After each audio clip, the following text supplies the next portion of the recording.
Alright guys, here it is. My '01 Oldsmobile Intrigue. And guys, I'm super tired. We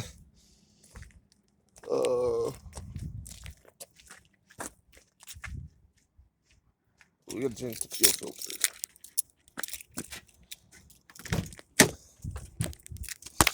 Alright. So this car, every once in a while it's hard, well, most of the time it's hard to start. And then I told you guys I would tell you what the check engine light was. So I went to O'Reilly's, ran the code with their code reader, and it came back as a P0410, which is a secondary air injection pump system, meaning the air injection pump was bad. And I started looking around at injection pumps. I mean, air pumps is what they nickname it, or what it is. I don't know. Sorry guys, I am just super tired right now. I've been up. Went to bed at like 11:30 last night, so not too late. And I woke up at 5 in the morning. Because my sister was in labor. My mom had to run her over to the hospital.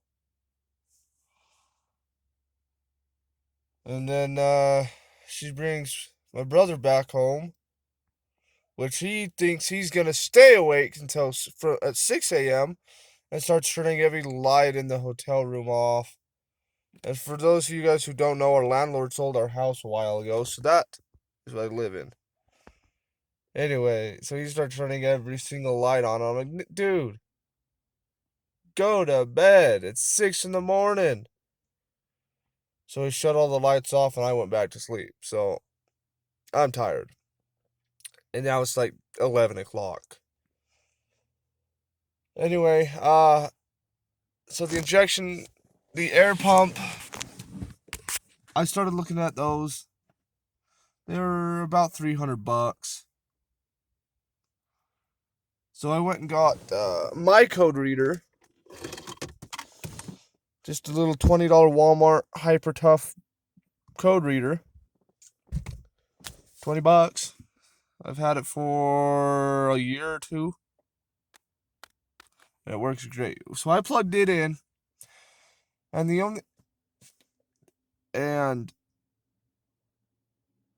it wasn't a P0410, it was a P0120 or something like that, 102. I think it was 102. Something for the mass airflow sensor. I'd clear it, it'd come back. Clear it, it'd come back. So yesterday, my buddy Matt offered to buy a new mass airflow sensor at a junkyard. So we threw that in. Check engine light gone. It came back once for an O2 sensor. I cleared it and it hasn't come back since. And then we were at our storage unit last night. There's this little box next to the fuse box that my dad's like, what the hell is that? So I was looking at it, and that is where all my fuses are for. It's in a separate box. It's got, the top one is the air pump, and then the other two are ABS, and then there's I think it's like an air pump relay or something. And the air pump fuse itself, which I checked all of my fuses, couldn't find this air pump fuse. But that's because it's in a separate box next to the big fuse box. And it was blown. So we changed that. I haven't had an issue with check engine light. And it's still hard to start. And once you get to about 60 now, it's kind of sluggish. So, got a new fuel filter we're going to throw in and see if that solves the issue. But it is super hot in this car.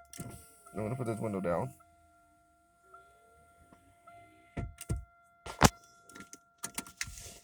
And we're going to see if this thing starts. Just walked outside.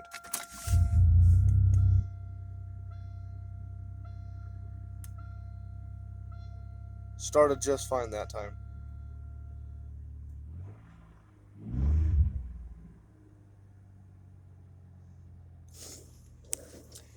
That started just fine that time.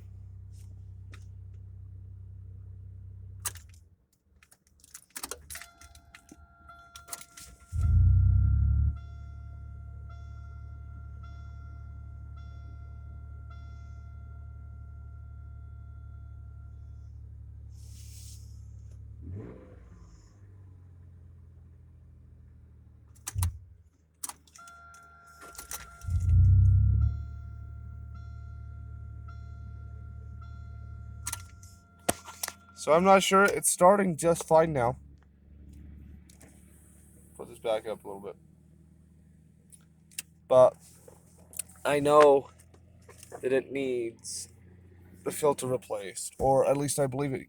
Actually, I believe it needs it replaced because it only does it every once in a while. Sometimes it'll fire right up like that, which it's cold. First time it's being started today, it fired right up. Sometimes it'll fire up and then instantly die. And then sometimes it'll fire up and it'll rev, up to like 1,500 RPMs, drop back down to 500 RPMs, and then go back up to a normal idle at like 1,000 or so, just under 1,000. So I know for a fact that there is something wrong, and I found a video last night on YouTube that this guy had the same problem, and he replaced the fuel pump, the fuel filter, and every single fuel line on the car, and it solved his issue. So I'm hoping with just a filter, it'll solve the issue, because that's another thing that I noticed. I'm doing 60 and I go to accelerate and it's kind of sluggish, which is weird because it's never been that way before. But to start it, when it's hard to start, I got to put my foot on the gas to get it to start sometimes. That's why I believe that there's a fuel issue. So, I guess we're going to crawl under there and get this filter changed. Real quick, another thing that I noticed with this car too is, and it may not have anything to do with it, so I'm going to tighten it back up.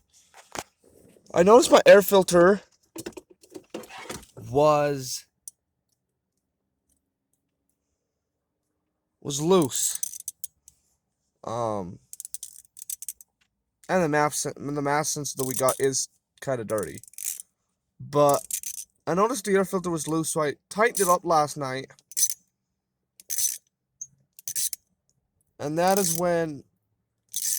So I got the code for the O2 sensor. Cleared that. Noticed the filter was loose. Tightened it up. Sorry, I'm playing with my ratchet. And it started doing that hard start again where it would crank and crank. Loosened the filter and then it still was... But it started fine every other time until I tightened up that filter, and then it became a bitch to start. So I loosened it back up and it's still the same way. So what I'm going to do real quick is I'm going to tighten that up. 8mm. Tighten it up. And then we are going to try to start it again and see if it has the same issue. Alright, here we are. So, like I said, this filter is loose. So let's tighten this up. But, tightened it up. Let's see. Started. So, that's a good thing. But, alright guys, I'm going to get ready to do this filter. I've got some stuff to do before I do that though. So this is actually going to be a 2-part video. This is part 1. Enjoy.